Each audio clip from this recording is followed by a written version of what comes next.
अंग्रेज समझ चुके थे कि 1857 के बाद लंबे समय तक भारत में टिकना उनके लिए मुश्किल लग रहा था।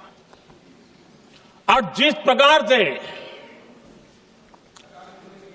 वो अपने सपने लेकर के आए थे, तब उनको लगा कि जब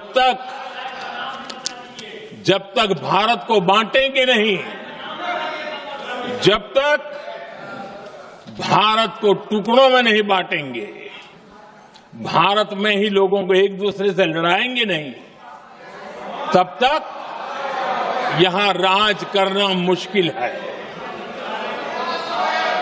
और अंग्रेजों ने बांटो और राज करो इस रास्ते को चुना और उन्होंने बंगाल को इसकी प्रयोगशाला बनाया,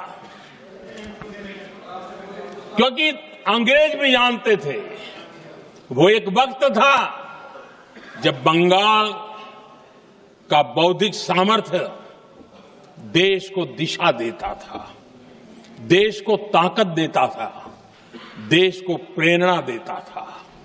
और इसलिए अंग्रेज भी चाहते थे कि बंगाल का ये जो सामर्थ्य है वो पूरे देश की शक्ति का एक प्रकार से केंद्र बिंदु है।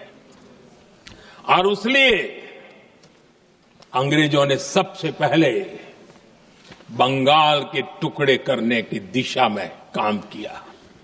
और अंग्रेजों का मानना था कि एक बार बंगाल टूट गया तो ये देश भी टूट जाएगा और वो यावत चंद्र दिवाकरो राज करते रहेंगे, ये इनकी सोच थी।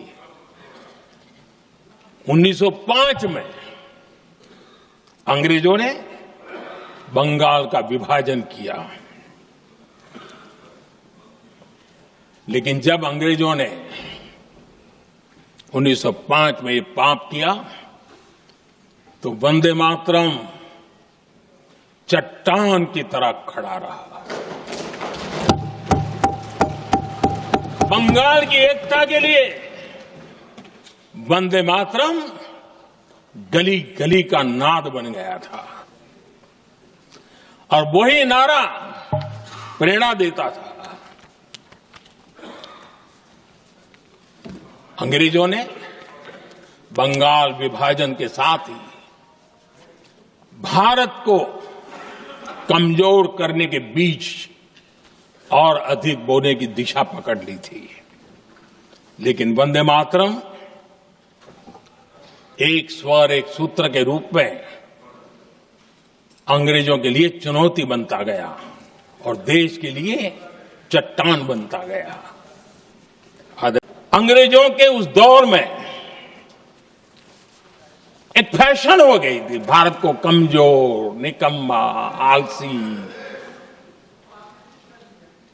कर्महीन, इस प्रकार भारत को जितना नीचा दिखा सके ऐसी एक फैशन बन गई थी। और उसमें हमारे यहां भी जिन्होंने तैयार किए थे वो लोग भी वही भाषा बोलते थे। तब बंकिम दा ने उस हीन भावना को भी झकझोरने के लिए और सामर्थ्य का परिचय कराने के लिए वंदे मातरम के भारत के सामर्थ्यशाली स्वरूप को प्रकट करते हुए आपने लिखा था,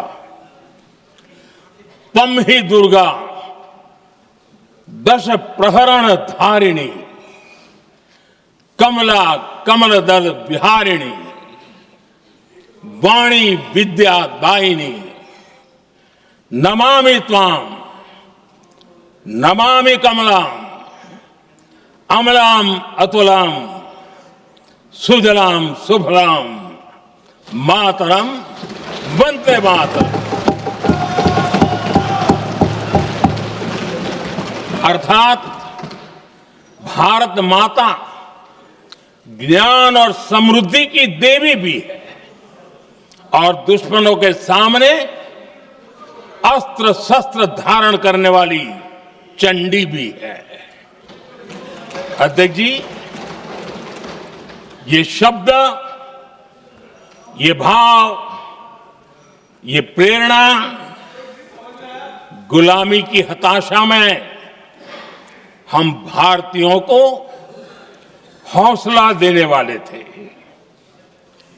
इन वाक्यों ने तब करोड़ों देशवासियों को यह एहसास कराया कि लड़ाई किसी जमीन के टुकड़े के लिए नहीं है।